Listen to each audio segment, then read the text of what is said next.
Industries में आपके पास काफ़ी सारे डिपार्टमेंट्स के ऑप्शन ओपन हो जाते हैं जिसमें आप जॉब कर सकते हैं, और ये एक फील्ड ऐसी है जो काफ़ी सारे फार्मेसी स्टूडेंट्स को जॉब प्रोवाइड कर रही है। तो इसमें जो जिन डिपार्टमेंट्स में आप जा सकते हो वो हैं QA quality assurance, quality control, manufacturing, R and D, technology transfer, और उसके बाद रेगुलेटरी अफेयर्स, और काफ़ी सारे अलग डिपार्टमेंट्स हैं जैसे कि सप्लाई चेन के बाद product technology development, then analytical, R and D. इस तरह से काफ़ी सारे डिपार्टमेंट्स होते हैं जहाँ पर फार्मा स्टूडेंट्स की रिक्वायरमेंट होती है। तो ये काफ़ी इन डिपार्टमेंट्स में आए दिन कोई ना कोई वैकेंसी निकलती रहती है, और आपको पता है कि फार्मास्यूटिकल इंडस्ट्रीज अपने भारत में कितनी सारी हैं और कितना सारा ऑप्शंस इन अपने स्टूडेंट्स के लिए खुला हुआ है। इन सभी जो डिपार्टमेंट हैं इसके जॉब रोल्स अलग अलग होते हैं। जैसे क्वालिटी एश्योरेंस है, ये मेनली डॉक्यूमेंटेशन का पार्ट हैंडल करते हैं। फार्मास्यूटिकल इंडस्ट्रीज में जितने भी डॉक्यूमेंटेशन जनरेट होते हैं उन सभी डॉक्यूमेंट्स को ये लोग रिव्यू करते हैं और उस ऑडिटर्स को पेश करते हैं। तो मतलब इनका जॉब काफ़ी चैलेंजिंग होता है, और मतलब आए दिन ये इन लोगों का ऑडिट में ऑडिटर्स के साथ सामना होता रहता है। तो ये काफ़ी एक चैलेंजिंग जॉब है। इसमें फार्मास्यूटिक्स से जो एमफार्म करके आते हैं या फिर क्यूए में एमफार्म, क्यूए डीआरए में एमफार्म जो लोग करके आते हैं वो सभी लोग इस पर्टिकुलर डिपार्टमेंट में काम कर सकते हैं। सेकंड डिपार्टमेंट की जो हम बात करते हैं वो क्वालिटी कंट्रोल। तो बेसिकली इसमें M form pharmaceutics, M form medicinal chemistry, M form analytical chemistry, MSc in organic chemistry, ये सारे लोग इसमें काम कर सकते हैं। और ये भी अपने आप में एक बड़ा चैलेंजिंग डिपार्टमेंट है, क्योंकि इसमें हमको इंस्ट्रूमेंट के साथ काम करना होता है, और इंस्ट्रूमेंट के रेक्टिफिकेशंस में जो लोग इन्वॉल्व रहते हैं, मतलब कि किसी इंस्ट्रूमेंट में कुछ एरर आया या फिर किसी इंस्ट्रूमेंट से कोई मेथड डेवलप नहीं हो रहा है, कोई एनालिसिस के रिजल्ट अप्रोप्रिएट नहीं आ रहे हैं, तो उसके मेथड ऑफ एनालिसिस में किस तरह से हम वेरिएशन करें, किस तरह से चेंजेस करें, और उसके बाद वो मेथड डेवलप करके फिर से हम उसका एनालिसिस लगाएं और वो रिजल्ट्स लेकर आएँ। तो ये भी अपने आप में काफ़ी बड़ा और चैलेंजिंग जॉब है। Quality control is all about controlling the quality of the product with the help of analysis. यानी कि आप प्रोडक्ट के डिफरेंट हिस्से पे सैंपल्स निकाल के उनके एनालिसिस लगाते हो और उन एनालिसिस के रिजल्ट के बेसिस पे प्रोडक्ट की क्वालिटी डिसाइड करते हो। सो this is one of the most important department who decides the quality of the product. Third one is manufacturing, vast and a big department. अगर किसी फार्मास्यूटिकल इंडस्ट्रीज में 800 लोग हैं तो 800 में से 400 450 लोग सिर्फ और सिर्फ मैन्युफैक्चरिंग में काम करते हैं।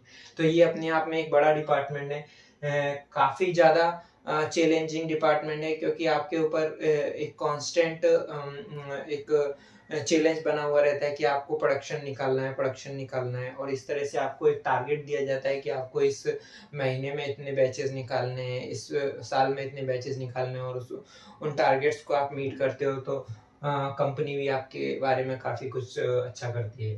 देन आर&डी, मेरे को ज़्यादा बोलने की ज़रूरत नहीं है, अपने आप में एक बड़ा चैलेंजिंग डिपार्टमेंट है।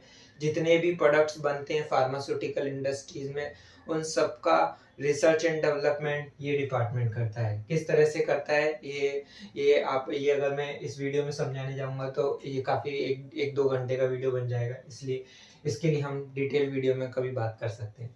देन टेक्नोलॉजी ट्रांसफ़र, कोई भी प्रोडक्ट जो कि R&D डेवलप किया है उसको प्रोडक्शन साइट पर लेके आना इस पर्टिकुलर डिपार्टमेंट की जिम्मेदारी है। तो ये भी इनकी भी रिक्वायरमेंट आए दिन रहती ही है फार्मास्यूटिकल इंडस्ट्रीज में। आप कभी भी देख लो टेक्नोलॉजी ट्रांसफ़र के लोगों की रिक्वायरमेंट रहती है। ये काफ़ी बड़ा स्कोपफुल डिपार्टमेंट है, और इसमें भी M Pharm pharmaceutical, M Pharm industrial pharmacy, B Pharm, ये सारे लोग इसमें इजीली अप्लाई कर सकते हैं।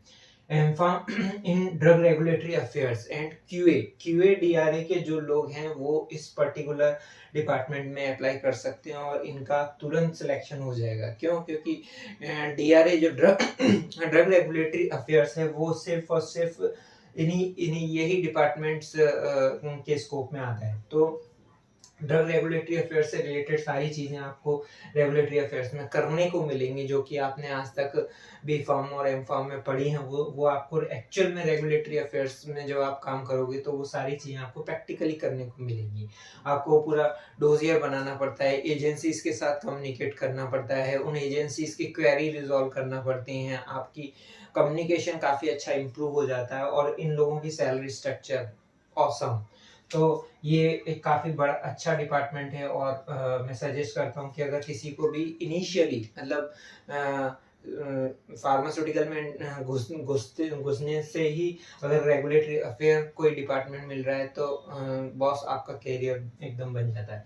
देन इसके ये सभी डिपार्टमेंट्स कोर डिपार्टमेंट है। इसके अलावा भी कुछ डिपार्टमेंट्स हैं जिनमें आप अप्लाई कर सकते हो, लाइक सप्लाई चेन, काफ़ी अच्छा डिपार्टमेंट है। फार्मास्यूटिकल्स में जितने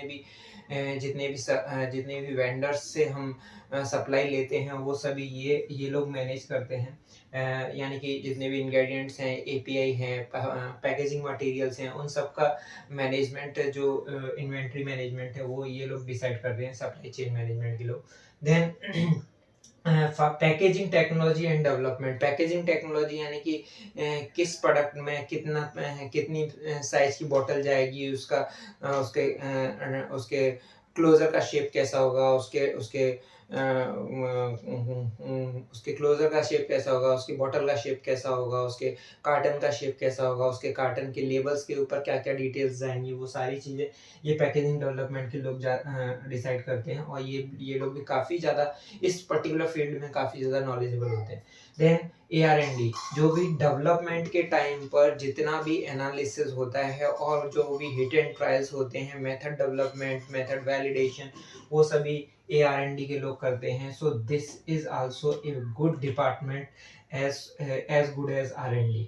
सो ये सभी डिपार्टमेंट है जिसमें आप फार्मास्यूटिकल इंडस्ट्रीज में काम कर सकते हो, और ये सभी डिपार्टमेंट्स में अपने आप में सभी चैलेंजिंग हैं। तो ये फार्मास्यूटिकल अपने आप में एक बड़ा स्कोप लेके आता है, और आप इनमें से किसी भी डिपार्टमेंट्स में ज्वाइन कर सकते हैं।